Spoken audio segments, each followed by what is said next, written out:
Have you ever looked around and noticed how, well, some people just seem to glide through life, achieving goals almost effortlessly, while others really struggle, hitting wall after wall? It makes you wonder, doesn't it? Is there some kind of hidden power, something inside us we can actually tap into to change things?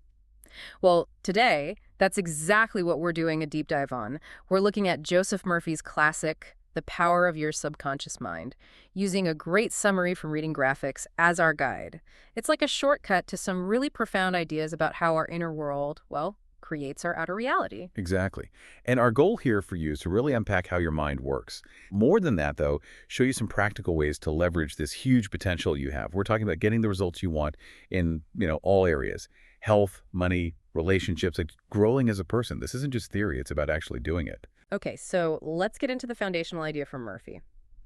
He says we operate with two minds, not just one, the conscious and the subconscious. Right. So the conscious mind, that's the one we know best, yeah. It's rational, objective, it takes in information through your senses, makes deliberate choices. And here's the really important part. It can accept or reject ideas based on logic. Like if I told you, hey, you're a cat, your conscious mind goes, nope, that's ridiculous, and you just laugh. Exactly. But then you've got the subconscious, and it's totally different. It's irrational, subjective, works kind of behind the scenes. And this is the mind blower. It's completely undiscerning. It basically takes whatever the conscious mind feeds it without question. So whatever thoughts you keep thinking over and over, your subconscious just accepts them as like the absolute truth. And the implication there is huge. Once the subconscious accepts something as true, it doesn't just sit there, it starts acting on it. It works to actually make that belief a reality in your life. It's like this automatic mechanism. Right. And that's where it gets really fascinating. The source talks about hypnosis experiments. These really show how undiscerning the subconscious is. People under hypnosis, if you told them you're a cat, they'd start acting like one. Or even things like you're old and frail, they'd behave that way. People even developed like allergy symptoms just from suggestion. It's a real aha moment, isn't it? Shows how powerful and, well, uncritical it is when it gets a direct instruction. Murphy uses a couple of really good analogies to make this clearer. Think of your mind like a garden. Your subconscious is the fertile soil, and your conscious mind, that's the gardener. Every thought is a seed. And the seeds you plant most often, the ones you water with attention and emotion, those are the ones that are definitely going to grow. Yeah, that's a great one. And there's the ship analogy, too. Your conscious mind is the captain on the bridge giving the orders. And the subconscious, that's the engine room, the crew, the whole ship, basically. It just carries out the orders. Sails wherever the captain tells it to go, whether the captain fully realizes the destination or not. What's so key here is that these analogies really highlight the main point. What you consciously think about, what you say, what you dwell on, that gets delivered straight to the subconscious. So your habitual thinking patterns are literally designing your life's outcomes. Okay, so let's make that concrete. If you're always thinking negative stuff like, oh, I can't do this or I'll never afford that, well, your subconscious, like an obedient employee, just goes, okay, and make sure you experience those limitations and makes them real for you. But flip that around. If you consciously choose to focus on empowering thoughts like, I can learn this, or I am capable, I can achieve my goals, your subconscious gets to work on those instructions instead. It starts delivering those positive outcomes. It really mirrors your dominant thoughts. So the advice then from the source is pretty direct. You need to consciously, deliberately flood your mind with positive thoughts. And crucially, when you catch yourself thinking something negative, I can't afford this, you have to immediately counter it. Say something like, I can buy this, or I accept this, or I will own it. It's about actively steering that inner conversation. Okay, so if that's how it works, how do we actually influence it? How do we sort of talk to the subconscious effectively? The book mentions a few ways.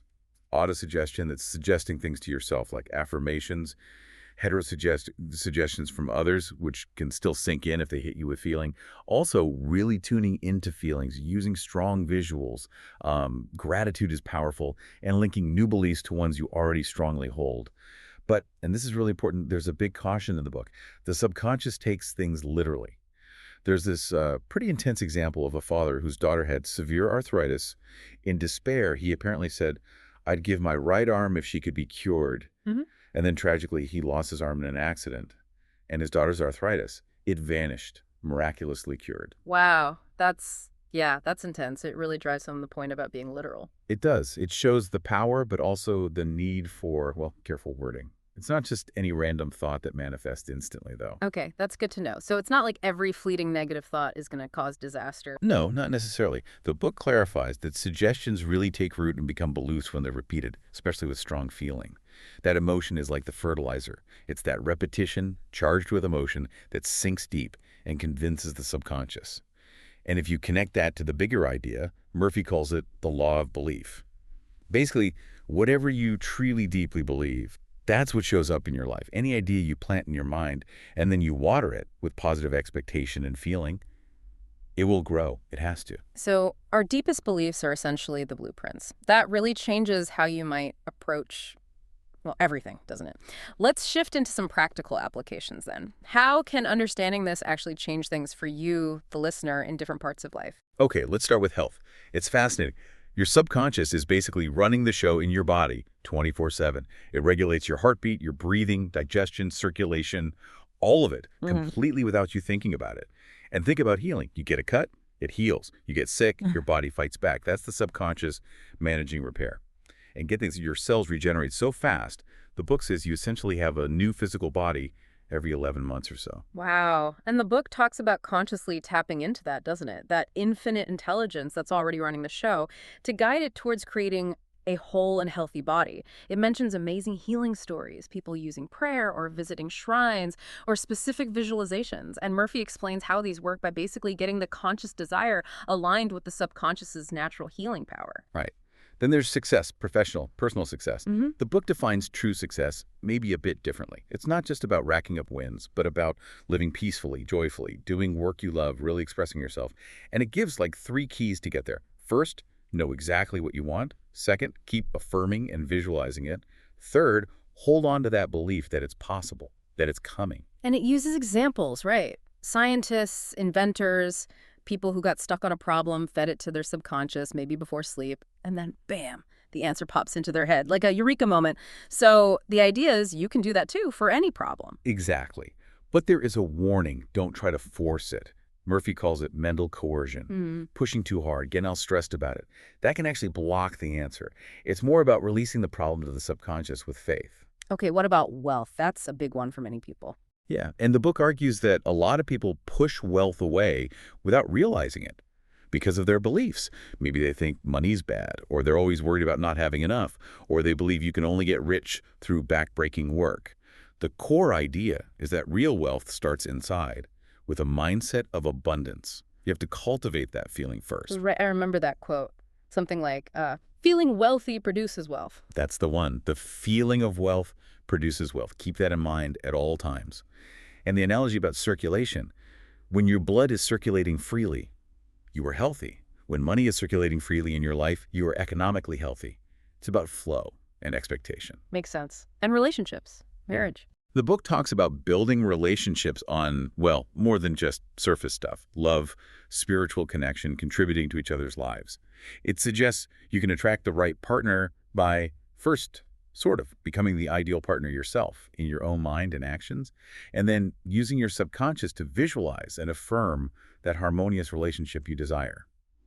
And there are principles for keeping relationships strong too. And isn't there something about the golden rule? Absolutely. For any relationship to be harmonious, think, feel, and act towards the other person exactly how you'd want them to think, feel, and act towards you. Simple, but profound. Okay, finally, what about just general mental and emotional well-being? Happiness, dealing with fear. Sleep comes up as really important, not just for rest, but as a prime time to connect with the subconscious. When you're falling asleep, the conscious mind quiets down, so it's a great time to give your subconscious instructions or ask for guidance. So you can essentially program yourself for happiness or overcome fears. That's the idea. By feeding your subconscious thoughts of peace, joy, confidence, you can release old emotional baggage, dissolve fears. The book even talks about maintaining youthfulness through your mindset. And it has that great line. If you're fearful and worried, you are not really thinking. True thinking is free from fear, puts the power back inside you. So wrapping this all up, the power sitting there in your subconscious, it's just immense. Remember that analogy of the magnetized iron rod? It can lift way more than an ordinary piece of iron. Murphy says a magnetized man, someone who has activated their subconscious power, can attract success, health, wealth much more easily, effortlessly almost. Yeah, it really comes down to this. Your conscious thoughts, your core beliefs, they're the blueprint. And your subconscious mind, it's the master builder, working nonstop to construct your life according to that blueprint. There's this huge treasure hidden inside you, just waiting for you to give it directions. So the question for you really is, what does this all mean for your life? As the book puts it, maybe change your thoughts and you change your destiny. Hmm. What seeds are you going to choose to plant in the garden of your mind starting today? Which areas of your life could use some magnetizing with some new beliefs? Something to think about.